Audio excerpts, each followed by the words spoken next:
ओम नमः भगवते वासुदेवाय। आजिर एही आध्यात्मिक आलोचनाकु समस्तंकु स्वागत।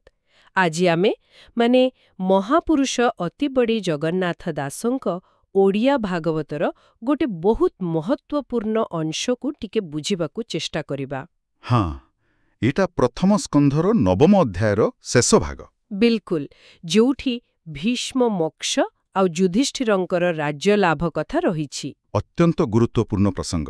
गत आलोचनारे आमे भीष्म पितामहଙ୍କ स्तुति विषୟରେ कथा हेउथिले।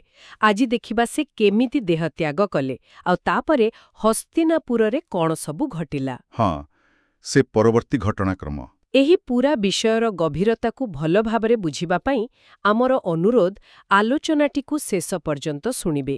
आउ हाँ, एमिति आलोचना नियमित पाइबा पई जदि एजाएं करि नाहंती ताहले चैनलकु सब्सक्राइब करिबाकु जम्मा भूलिबेनी। निश्चय। तेबे परिस्थितिटा टिके मने पकई दियंतु। कुरुक्षेत्र युद्ध सरिछि, भीष्म पितामह शरशय्यारे। हाँ, उत्तरायण पुण्यकाळକୁ अपेक्षा करिसंती। आउ सिठी भगवान श्रीकृष्ण पांडव माने मुनि ऋषि समस्ते अछंती। सूत मुनि एबे शौनकादि ऋषिंकु कोण कहुछंती सेठो आरंभ करिबा 132 पदरु। काव्यक आवृत्ति। एमंते गोविंद विषये मन वचन दृष्टि देहे आत्मारे आत्मा स्थिर करी पवने पवन संहरी देखंती सुरनर मुनि गंगानंदन हेले तुनी शरीर त्यजी भाव मोहे पशिले गोविंदर देहे। कि अपूर्व वर्णना। माने भीष्मंकर से जो अंतिम मुहूर्त। हाँ, कुआ जाउची एम्ति भाबरे से निजर मन वचन दृष्टि एपरिकी पूरा देहटाकू माने समग्र सत्ताकू केवल गोविंदंक ठारे ही लगेई देले। केवल गोविंदमय आउ किछि नाही। बिल्कुल। आउ एइटा खाली बाहर कथा नुह, भितरे निज आत्माकू परमात्मांक सांगले पूरा स्थिर करिदेले। जोगरे एइटा चरम अवस्था। अच्छा, आउ से जो लेखा छे पवने पवन संहरे। हाँ, तार अर्थ हैला से जोग बलरे निजर प्राणवायुको संहार कले, माने महावायुरे मिसेई देले, निज इच्छारे देहत्याग कले। आउ एही अलौकिक दृश्य सेठी तो देवता मणिष मुनि ऋषि समस्त थिले। सेमाने देखि पूरा स्तंभीभूत। हाँ, देखिले जे गंगांको पुओ महावीर भीष्म एकदम पुनी होई गले, माने पूरा शांत निश्चल। से तुनी शब्दटा बहुत गभीर अर्थ रखुछि, सबु कोलाहलरु मुक्त। निश्चय। आउ सेई समयरे को भावनारे से शरीर त्याग कले, लेखा हेछि भाव मोहे। हाँ, अर्थात भगवान को प्रति जो गभीर प्रेम जो भक्ति सेई आवेगरे से पार्थिव शरीर छाड़िले आउ तांका आत्मा गला कुआड़े पशिले गोविंदर देहे सीधा भगवान को स्वरूपरे लीन होई गले। एकदम एहाई तो प्रकृत मोक्ष, जन्म मृत्यु चक्ररु संपूर्ण मुक्ति। वाह, एटा सतरे बहुत बड़ कथा। एठे गोटे प्रश्न आसुची मनको, एमिति निज इच्छारे पूरा भक्तिरे देह छाड़ी भगवान को पाखरे मिसी जिबा, एटा कोन खाली भीष्मंक भଳି महापुरुषंक पई संभव ना एथिरे आम साधारण लोकंक पई भी किछि सिखिबार अछि? निश्चित भावरे देखंतु, भीष्मंक साधना तो अलगा स्तरर थिला, सेथिरे संदेह नाही, किंतु मूल कथाटा समस्तंक पई। केमिति? इठी देखाउछि जे जीवनर शेष समयरे मन जोउठी लागिथिबो परजन्म बा परवर्ती गति सेई अनुसारे हबो। भीष्मंकर तो मन प्राण आत्मा सबु केवल कृष्णमय थिला। तो आम पाई शिक्षा हैला, जदि जीवन सारा आमे भगवान को मने पकेइबा, तांको कथा भाबिबा, ताहले शेष समयरे सेई स्मृतिटा सहजरे आसीबो औ सद्गति मिलिबो। माने संपूर्ण समर्पण सेहिटा मुख्य, जो स्तररे भी हेउ। बिल्कुल, समर्पण ही मुक्तिर चाबी। बहुत बढ़िया भावे बुझेले। अच्छा, ताहले भीष्मंकर ए महाप्रयाण परे सेठी जो माने थिले देवता माने सेमानंगर कोन प्रतिक्रिया हैला? चलंतु आग पद देखिबा 136 रु काव्य कावृत्ति। भीष्म मरण देखि भले जे अबा थिले कृष्ण तुळे मौने बसिले समस्ते पक्षिए जेहणे दिन अन्ते तक्षणे दुंदुबी शब्द देव मानवे कले बाद्य साधु शब्द शून्य स्फुरे पुष्प बरसे निरंतरे। एटी देखंतु ଦୁଇ ପ୍ରକାର ପ୍ରତିକ୍ରିୟା, ଗୋଟେ ମଣିଷଙ୍କର ଆଉଟା ଦେବତାଙ୍କର। ହଁ ପ୍ରଥମେ ମଣିଷ ସ୍ତରରେ ଭୀଷ୍ମଙ୍କର ଏମିତି ଶାନ୍ତିରେ ଭକ୍ତିରେ ଯେଉଁ ମହାପ୍ରାୟଣ ହେଲା, ମରଣ ଦେଖି ଭଲେ, ସେଇଟା ଦେଖିକି କୃଷ୍ଣଙ୍କ ସାଙ୍ଗରେ ଯେତେ ଲୋକ ଥିଲେ ସମସ୍ତେ କିଛି ସମୟ ପାଇଁ ପୁରା ଚୁପ୍, ନିଶ୍ଚଳ ହିଁ ବସିଗଲେ। ଆଉ କବି ଜଗନ୍ନାଥ ଦାସଙ୍କ ଉପମା ତ ଦେଖନ୍ତୁ, ପକ୍ଷୀଏ ଯେହୁନେ ଦିନ ଅନ୍ତେ। ଯେମିତି ସଞ୍ଜବେଳାକୁ ପକ୍ଷୀମାନେ ଦିନସାରାର କାମ ସାରି ଗଛ ଡାଳରେ ଚୁପଚାପ ବସିଯାଆନ୍ତି, ହଁ ହଁ ସେମିତି ସମସ୍ତେ ସ୍ତବ୍ଧ।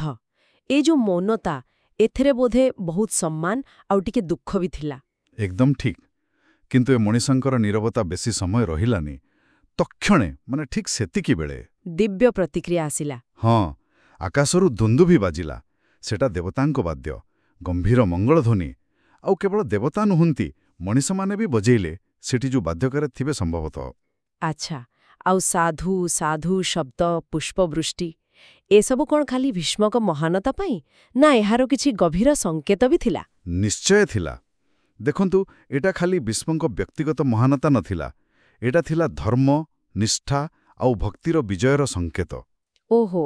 ଦେବତାମାନେ ଯେ ଏମିତି ସମ୍ମାନ ଦେଲେ, ଏହାର ମାନେ ହେଲା ସ୍ୱର୍ଗଲୋକ ବି ଏମିତି ଗୋଟେ ଆତ୍ମାର ମହାପ୍ରୟାଣକୁ ସ୍ୱାଗତ କରୁଛି। ସାଧୁ ସାଧୁ ମାନେ ଧନ୍ୟ ଧନ୍ୟ, ତାଙ୍କ ସାରା ଜୀବନର ସାଧନା ଆଉ ତ୍ୟାଗ ପାଇଁ ସମ୍ମାନ। ଆଉ ଫୁଲ ବର୍ଷାଟା? ସେଟା ତାଙ୍କର ସଦ୍ଗତି ଆଉ ପବିତ୍ରତାର ପ୍ରତୀକ। ଗୋଟେ ପ୍ରକାରେ ଏହା ଦିବ୍ୟ ଅନୁମୋଦନ ଥିଲା ଯେ ସେ ଠିକ୍ ବାଟରେ ଯାଇଛନ୍ତି। ବୁଝିଲି।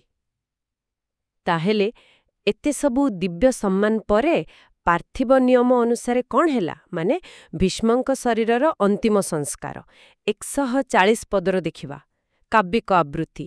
ତକ୍ଷଣେ ଯୁଧିଷ୍ଠିର ଯାଇ ଅଣଲେ ଭୀଷ୍ମ ଦେହ ଦହି, ମୁହୂର୍ତ୍ତେ ବସି ଦୁଃଖ ମନେ, ଉଠି ସକଳ ମହାଜନେ। ଯେ ଯାହା ମତେ ସ୍ତୁତି କଲେ, ନମିଲେ କୃଷ୍ଣ ପାଦ ତଳେ। ଉଠି ସକଳେ ଦୁଃଖ ଚିତ୍ତେ, ଗୃହେ ଚଳିଲେ ଯେଝା ମତେ। ପାଣ୍ଡବେ କୃଷ୍ଣ ସଙ୍ଗତେ, ହସ୍ତିନା ମିଳିଲେ ତୁରିତେ। ହଁ, ଦିବ୍ୟ ସମ୍ମାନ ପରେ ପାର୍ଥିବ କର୍ତ୍ତବ୍ୟ। ଧର୍ମରାଜ ଯୁଧିଷ୍ଠିର, ଯିଏ ଭୀଷ୍ମଙ୍କର ପ୍ରିୟ ନାତି ଥିଲେ, ଆଉ ରାଜ ପରମ୍ପରା ଅନୁସାରେ ଦାୟିତ୍ୱ ବି ତାଙ୍କର ଥିଲା। ହଁ, ସେ ତତ୍କ୍ଷଣାତ୍ ଆସି ଶାସ୍ତ୍ରବିଧିରେ ଭୀଷ୍ମ ପିତାମହଙ୍କର ପବିତ୍ର ଶରୀରର ଅନ୍ତିମ ସଂସ୍କାର କଲେ। ଅନଳେ ଭୀଷ୍ମ ଦେହ ଦହି, ମାନେ ଅଗ୍ନି ସଂଯୋଗ କରି ଦାହ କଲେ। ନିଶ୍ଚୟ ବହୁତ ଭାବପୂର୍ଣ୍ଣ ସମୟ ଥିବ ସେଇଟା। ପିତାମହଙ୍କୁ ହରେଇ ସମସ୍ତେ ଦୁଃଖୀ ଥିଲେ, ତେଣୁ ସଂସ୍କାର ପରେ କିଛି ସମୟ ମୁହୂର୍ତ୍ତେ ବସି ଦୁଃଖ ମନେ, ସମସ୍ତେ ଦୁଃଖରେ ବସିଲେ। ଏଟା ତ ସ୍ୱାଭାବିକ। ଏକଦମ। ତାପରେ ସେଠି ଯେତେ ସକଳ ମହାଜନେ, ମାନେ ମୁନି ଋଷି, ରାଜା, ଜ୍ଞାନୀ ଗୁଣୀ ଲୋକ ଥିଲେ, ସମସ୍ତେ ଉଠିଲେ ଆଉ ପ୍ରତ୍ୟେକେ ନିଜ ନିଜ ବୁଦ୍ଧି ଜ୍ଞାନ ଅନୁସାରେ ଯେ ଯାହା ମତେ ସ୍ତୁତି କଲେ, ଭୀଷ୍ମ ପିତାମହଙ୍କର ଗୁଣ ଗାଇଲେ। ତାଙ୍କୁ ମହିମା ବଖାଣିଲେ। ଏଇଟା ସେମାନଙ୍କର ଶ୍ରଦ୍ଧା ଦେଖାଉଛି। ହଁ, ଆଉ ଗୋଟେ ବହୁତ ଗୁରୁତ୍ୱପୂର୍ଣ୍ଣ କଥା ହେଲା, କ'ଣ? ନମିଳେ କୃଷ୍ଣ ପାଦ ତଳେ। ସବୁ ସ୍ତୁତି ପରେ ସମସ୍ତେ ଶେଷରେ ଭଗବାନ ଶ୍ରୀକୃଷ୍ଣଙ୍କୁ ପ୍ରଣାମ କଲେ। ଆଚ୍ଛା, ଏଇଟା ବହୁତ ତାତ୍ପର୍ଯ୍ୟପୂର୍ଣ୍ଣ। ଏହାର ମାନେ ସମସ୍ତେ ବୁଝିଥିଲେ ଯେ ଭୀଷ୍ମଙ୍କର ଏଇ ଯୋଉ ସଦ୍ଗତି ହେଲା, ସେଇଟା କେବଳ କୃଷ୍ଣଙ୍କ କୃପାରୁ ହିଁ ହେଲା। ବିଲକୁଲ, ସେ ହିଁ ତ ସବୁ ଲୀଳାର କେନ୍ଦ୍ର। ତାଙ୍କୁ ପ୍ରଣାମ କରିବା ପରେ କାମ ସରିଲା। ସମସ୍ତେ ଦୁଃଖୀ ମନରେ ଦୁଃଖଚିତ୍ତେ ନିଜ ନିଜ ଘରକୁ ଯେଜାମତେ ଫେରିଲେ। ଆଉ ପାଣ୍ଡବମାନେ? ପାଣ୍ଡବମାନେ ବି କୃଷ୍ଣଙ୍କ ସାଙ୍ଗରେ ଶୀଘ୍ର ତୁରିତେ ହସ୍ତିନାପୁର ଗଲେ, କାରଣ ଏବେ ଯୁଧିଷ୍ଠିରଙ୍କ ରାଜ୍ୟାଭିଷେକର ସମୟ, ଶାସନଭାର ନେବାର ଅଛି। ହଁ, ଏବେ କାହାଣୀ ଫେରୁଛି ହସ୍ତିନାପୁରକୁ। ଗୋଟେ ଯୁଗ ସରିଲା, ନୂଆ ଯୁଗ ଆସିଲା। ତାହେଲେ ହସ୍ତିନାପୁରରେ ପହଞ୍ଚି କ'ଣ ହେଲା? ଶେଷ ପଦଗୁଡ଼ିକରେ ଥିବ ନିଶ୍ଚୟ 145 ପଦରୁ। କାବ୍ୟିକ ଆବୃତ୍ତି। ତକ୍ଷଣେ ଅନ୍ତଃପୁରେ ଯାଇ ଅନ୍ଧ ଗାନ୍ଧାରୀଙ୍କି ଦୁଝାଇ, ଗୋବିନ୍ଦ ଧୃତରାଷ୍ଟ୍ରୀ ବୋଲେ, ଯୁଧିଷ୍ଠିରଙ୍କୁ ରାଜା କଲେ, ସେ ରାଜା ଧର୍ମେ ରାଜ୍ୟ କଲା, ଜାପିତୃ ପିତାମହେ ଥିଲା, ଏମନ୍ତେ କରି ରାଜପଣ, ସଙ୍ଗତେ ଘିନି ନାରାୟଣ, ସେ ନାରାୟଣ ପାଦଗତ, ଶରଣ ଦାସ ଜଗନ୍ନାଥ। ହଁ, ହସ୍ତିନାପୁର ପହଞ୍ଚିବା ମାତ୍ରେ ପାଣ୍ଡବମାନେ ଆଉ ଶ୍ରୀକୃଷ୍ଣ ସିଧା ଗଲେ ଅନ୍ତପୁରକୁ। ସେଠି ଧୃତରାଷ୍ଟ୍ର ଆଉ ଗାନ୍ଧାରୀ, ଯିଏ 100 ପୁଅଙ୍କୁ ହରେଇ ପୁରା ଭାଙ୍ଗି ପଡ଼ିଥିଲେ, ତାଙ୍କ ଭେଟିଲେ। ଆଉ ଦୁଝାଇମାନେ ତାଙ୍କ ଦୁଃଖ ବୁଝିଲେ, ସାନ୍ତ୍ୱନା ଦେଲେ, ସମବେଦନା ଜଣେଇଲେ। ଏଇଟା ପାଣ୍ଡବଙ୍କର ମହାନତା।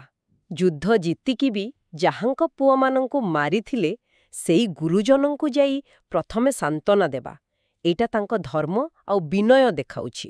ନିଶ୍ଚୟ। ଏହାପରେ ଯାଇ ରାଜ୍ୟ କଥା। ଗୋବିନ୍ଦ ଧୃତରାଷ୍ଟ୍ର ବୋଲେ, ମାନେ ଶ୍ରୀକୃଷ୍ଣ ଓ ଧୃତରାଷ୍ଟ୍ର, ଯିଏ ସେତେବେଳେ କୁରୁବଂଶର ମୁଖିଆ ଥିଲେ, ତାଙ୍କ କହିବା କ୍ରମେ ବା ସମ୍ମତିରେ ଯୁଧିଷ୍ଠିରଙ୍କୁ ରାଜା କରାଗଲା। ଧୃତରାଷ୍ଟ୍ରଙ୍କ ସମ୍ମତି ନେବାଟା ଗୁରୁତ୍ୱପୂର୍ଣ୍ଣ ଥିଲା ନା? ହଁ, କାରଣ ସେତେବେଳେ ରାଜ୍ୟରେ ଶାନ୍ତି ଫେରାଇ ଆଣିବା ପାଇଁ ଏଇଟା ଜରୁରୀ ଥିଲା। ଏହାଦ୍ୱାରା ଶାସନ ପରିବର୍ତ୍ତନକୁ ଗୋଟେ ସ୍ୱୀକୃତି ମିଳିଲା। ଆଚ୍ଛା, ଆଉ ରାଜା ହେଲା ପରେ ଯୁଧିଷ୍ଠିର କେମିତି ଶାସନ କଲେ? ଲେଖା ଅଛି, ସେ ରାଜା ଧର୍ମେ ରାଜ୍ୟ କଲା। ଏଟା ତ ମୂଳ କଥା। ହଁ, କିନ୍ତୁ କୋଉ ଧର୍ମ? କବି ସ୍ପଷ୍ଟ କରୁଛନ୍ତି, ୟା ପିତୃପିତାମହେ ଥିଲା। ଓହୋ, ମାନେ ତାଙ୍କ ବାପା ପାଣ୍ଡୁ ଆଉ ତାଙ୍କ ପୂର୍ବପୁରୁଷମାନେ ଯୋଉ ରାଜଧର୍ମରେ ନ୍ୟାୟରେ ଶାସନ କରୁଥିଲେ। ବିଲକୁଲ, ସେଇ ପୁରୁଣା ଉତ୍ତମ ରାଜଧର୍ମକୁ ପୁଣି ଥରେ ସ୍ଥାପନ କରିବା ହିଁ ତାଙ୍କ ଲକ୍ଷ୍ୟ ଥିଲା। ଯୁଦ୍ଧ ପରେ ଏଟା ବହୁତ ଦରକାର ଥିଲା। ଆଉ ସବୁଠୁ ବଡ଼ କଥା, ଏ କାମରେ ସେ ଏକା ନଥିଲେ, ସଙ୍ଗତେ ଘେନି ନାରାୟଣ। ହଁ, ସବୁବେଳେ ସାକ୍ଷାତ ନାରାୟଣ, ମାନେ ଭଗବାନ ଶ୍ରୀକୃଷ୍ଣଙ୍କୁ ସାଙ୍ଗରେ ନେଇ ତାଙ୍କ ପରାମର୍ଶରେ, ତାଙ୍କ ବାଟରେ ସେ ରାଜ୍ୟ ଚଳାଉଥିଲେ। ଏଇଟା ହିଁ ବୋଧେ ପ୍ରକୃତ ଧର୍ମରାଜ୍ୟ ନା, ଯେଉଁଠି ରାଜା ଧାର୍ମିକ ଆଉ ଈଶ୍ୱରଙ୍କ ଦ୍ୱାରା ପରିଚାଳିତ। ଏକଦମ ସଠିକ୍। ଆଉ ଶେଷ ପଦରେ କବି ଜଗନ୍ନାଥ ଦାସ ନିଜର ବିନମ୍ରତା ଦେଖେଇ ଭଗବାନଙ୍କ ପାଖରେ ନିଜକୁ ସମର୍ପଣ କରୁଛନ୍ତି। ସେ ନାରାୟଣ ପାଦଗତ ଶରଣ ଦାସ ଜଗନ୍ନାଥ। ହଁ, ମାନେ ସେଇ ନାରାୟଣ ଯାହାଙ୍କୁ ନେଇ ଯୁଧିଷ୍ଠିର ରାଜ୍ୟ କଲେ, ତାଙ୍କରି ପାଦରେ ଶରଣ ନେଇଥିବା ଦାସ ହେଉଛି ଏ ଜଗନ୍ନାଥ ଦାସ। ଏଇଠି ପ୍ରଥମ ସ୍କନ୍ଧର 9ମ ଅଧ୍ୟାୟ ସରିଲା। ବାଃ, ତାହେଲେ ଆଜି ଆମେ ଭାଗବତର ଗୋଟେ ବହୁତ ମହତ୍ତ୍ୱପୂର୍ଣ୍ଣ ଅଧ୍ୟାୟର ସମାପ୍ତି ଦେଖିଲେ। ଆମେ ଅନୁଭବ କଲେ କେମିତି ମହାଜ୍ଞାନୀ ପରମ ଭକ୍ତ ଭୀଷ୍ମ ପିତାମହ ନିଜ ଇଚ୍ଛାରେ, ଯୋଗବଳରେ ଆଉ କୃଷ୍ଣ ଭକ୍ତିରେ ଦେହ ଛାଡ଼ି ମୋକ୍ଷ ପାଇଲେ। ପରମ ମୋକ୍ଷ। ଆମେ ଦେଖିଲେ ତାଙ୍କ ମହାପ୍ରୟାଣ ବେଳେ ଦେବତା, ମଣିଷ ସମସ୍ତେ କେମିତି ସମ୍ମାନ ଦେଲେ, ଯୁଧିଷ୍ଠିର କେମିତି ଅନ୍ତିମ ସଂସ୍କାର କଲେ, ଆଉ ଶେଷରେ ଧର୍ମରାଜା ଯୁଧିଷ୍ଠିରଙ୍କର ରାଜ୍ୟାରୋହଣ। ହଁ, ଶ୍ରୀକୃଷ୍ଣଙ୍କ ମାର୍ଗଦର୍ଶନରେ ଦୁଇଟା ବଡ଼ ଘଟଣା ଏଇ ଶେଷ ଭାଗରେ ରହିଲା। ହଁ, ଏଠି ମୁଖ୍ୟତଃ ଦୁଇଟା କଥା ଚିନ୍ତା କରିବାର ଅଛି। ପ୍ରଥମ କଥା ହେଲା ଭୀଷ୍ମଙ୍କ ଜୀବନର ଶେଷ। ସାରା ଜୀବନ କଠୋର ପ୍ରତିଜ୍ଞା, କର୍ତ୍ତବ୍ୟ, କେତେ ଦୁଃଖ କଷ୍ଟ ସହିଲେ। କିନ୍ତୁ ଶେଷ ମୁହୂର୍ତ୍ତରେ ତାଙ୍କର ଯୋଉ ଅଟଳ ଈଶ୍ୱର ବିଶ୍ୱାସ ଆଉ ସମର୍ପଣ ଥିଲା, ସେଇଟା ତାଙ୍କୁ ପରମ ଗତି ଦେଲା। ଏହାର ମାନେ ଜୀବନରେ ଯାହା ବି ହଉ, ଶେଷ ସମୟର ଭଗବତ ଚିନ୍ତା ବହୁତ ଜରୁରୀ। ବିଲକୁଲ, ସେଇଟା ହିଁ ସବୁଠୁ ମହତ୍ତ୍ୱପୂର୍ଣ୍ଣ। ଆଉ ଦ୍ୱିତୀୟ କଥା ହେଲା ଯୁଧିଷ୍ଠିରଙ୍କର ରାଜ୍ୟାରୋହଣ। ହଁ, ଏଇଟା ଖାଲି ରାଜା ବଦଳିବା ନଥିଲା, ଏଇଟା ଥିଲା ଅଧର୍ମ ହଟିଲା ପରେ ଧର୍ମର ପୁନଃସ୍ଥାପନା। ଆଉ ସେ ଧର୍ମରାଜ୍ୟର ମୂଳଦୁଆ କ'ଣ ଥିଲା? ପୂର୍ବପୁରୁଷଙ୍କ ପରମ୍ପରା ଆଉ ନାରାୟଣଙ୍କ ମାର୍ଗଦର୍ଶନ। ଏକଦମ, ଏଇଟା ଗୋଟେ ଆଦର୍ଶ ଶାସନ କେମିତି ହେବା କଥା ତାର ଚିତ୍ର ଦଉଛି। ତେଣୁ ଗୋଟେ ପଟେ ଭକ୍ତିର ଚରମସୀମା ଭୀଷ୍ମ, ଆର ଗୋଟେ ଧାର୍ମିକ ଶାସନର ଆରମ୍ଭ ଯୁଧିଷ୍ଠିର। ଏ ଦିଟା କଥା ଏ ଅଧ୍ୟାୟ ଆମକୁ ଶିଖାଉଛି। ଏଠି ଗୋଟେ କଥା ଭାବିବାକୁ ମନ ହେଉଛି, ଭୀଷ୍ମଙ୍କ ଭଳି ଜ୍ଞାନ ଆଉ ଭକ୍ତିରେ ମୃତ୍ୟୁକୁ ବରଣ କରିବା, ଆଉ ଯୁଧିଷ୍ଠିରଙ୍କ ଭଳି ସବୁ ବାଧାବିଘ୍ନ ସତ୍ତ୍ୱେ ଧର୍ମ ଆଉ ଈଶ୍ୱରଙ୍କ ବାଟରେ ଶାସନ କରିବା। ହଁ, ଏ ଦୁଇଟା ଭିତରୁ ଆଜିକା ସମାଜ ପାଇଁ କୋଉଟା ବେଶୀ କଷ୍ଟକର ବା ବେଶୀ ଅନୁକରଣୀୟ ଲାଗୁଛି? ଏଇଟା ଗୋଟେ ପ୍ରଶ୍ନ ଯାହା ଶ୍ରୋତାମାନେ ନିଜେ ଟିକେ ଭାବିପାରନ୍ତି। ନିଶ୍ଚିତ ଭାବରେ ଏକ ଚିନ୍ତା କରିବା ଭଳି କଥା। ଆଶା କରୁଛୁ ଆଜିର ଏ ଆଲୋଚନା ସମସ୍ତଙ୍କୁ ଭଲ ଲାଗିଥିବ। ଏ ବିଷୟରେ ମନରେ ଯଦି କିଛି ବିଚାର ଆସୁଛି, ତାହେଲେ କମେଣ୍ଟ ବକ୍ସରେ ଓଁ ନମଃ ଭଗବତେ ବାସୁଦେବାୟ ଲେଖି ଜଣେଇ ପାରିବେ। ହଁ, ନିଶ୍ଚୟ। ଶ୍ରୀମଦ୍ ଭାଗବତର ଏହି ଅମୃତମୟ ଯାତ୍ରା ଆଗକୁ ବି ଚାଲୁ ରହିବ। ପରବର୍ତ୍ତୀ ଆଲୋଚନା ପାଇଁ ଆମ ସହିତ ଯୋଡ଼ି ହୋଇ ରୁହନ୍ତୁ। ଆଜି ପାଇଁ ଏତିକି। ଆଲୋଚନାରେ ଭାଗ ନେଇଥିବାରୁ ସମସ୍ତ ଶ୍ରୋତାଙ୍କୁ ବହୁତ ବହୁତ ଧନ୍ୟବାଦ। ଓଁ ନମଃ ଭଗବତେ ବାସୁଦେବାୟ। ଆପଣ ଶୁଣୁଛନ୍ତି ରେଡିଓ ତୋଷାଳୀ, ଆମ ମାଟିର ସ୍ୱର।